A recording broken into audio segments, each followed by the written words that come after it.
బాగున్నారా అల్లుడు? అయ్యో బాగున్నారా మాయ్య? బాగున్నాను బాబు. ఏమైంది మాయ్య సడన్ గా ఇటు వచ్చారు? అమ్మాయి ఫోన్ చేసింది అల్లుడు. అవునా మాయ్య? ఎందుకు చేసి ఉండిద్ది? నేనే ఫోన్ చేశాను నాన్నగారిని రమ్మని. అవునా, ఎందుకు? నేను ఇక్కడ ఉండాలనుకోవట్లేదు, మా అమ్మోళ్ళ ఇంటికి వెళ్ళిపోతాను, అందుకే నాన్నగారిని పిలిచాను. అదేనమ్మా, ఏమైంది? ఆయనకు అసలు నా మీద ప్రేమే లేదు నాన్న, నా కోసం ఏమీ చేయట్లేదు, నన్ను అసలు పట్టించుకోవట్లేదు. ఇలా ప్రేమ లేని వ్యక్తితో ఎలా ఉండమంటారు నాన్న, అందుకే వచ్చేస్తా అన్నాను. అదేంటమ్మా అలా అంటావు? అల్లుడు బాగానే చూసుకుంటున్నాడుగా, ఇల్లు చూస్తేనే అర్థం అవుతుందిగా. ఇల్లుదేముంది నాన్న, డబ్బులు పెడితే 100 కొనుక్కోవచ్చు, కానీ ఆ మనిషికి నా మీద ప్రేమ ఉండాలి కదా. నువ్వు ఇలా అంటున్నావు కానీ మీ అమ్మని పెళ్లి చేసుకున్నాడు మేము ఎన్ని కష్టాలు పడ్డామమ్మా. కట్టిక నేల మీద వండుకునే వాళ్ళం అమ్మా, సరైన తిండుండేది కాదు. మీరు పుట్టిన తర్వాత కూడా చాలా కష్టాలు పడ్డామమ్మా.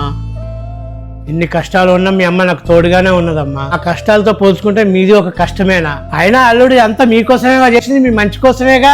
మీకు ముందే చెప్పాను కదా నాన్న, డబ్బులు ఉంటే ఇలాంటివి 100 కొనుక్కోవచ్చని. ప్రేమ లేకపోతే ఇవన్నీ మీకోసం చేస్తాడా అమ్మా? ఒకటి చెప్తాను, గుర్తుపెట్టుకో అమ్మా. పెళ్లికి ముందు ఏమవాడికి బాధ్యతలు ఉండవమ్మా, సరదాగా తిరుగుతారు. పెళ్ళి అయ్యాక పిల్లలు పుట్టాక తనకంటూ ఒక బాధ్యతలు తెలిసి వస్తాయమ్మా. అప్పుడు నువ్వేంటమ్మా, తనకంటూ ఒక ఇల్లే గుర్తుండదమ్మా. ఎందుకంటే మీరు సంతోషంగా ఉండాలనే తను కష్టపడేది. అది కూడా అర్థం చేసుకోకపోతే ఎలాగమ్మా?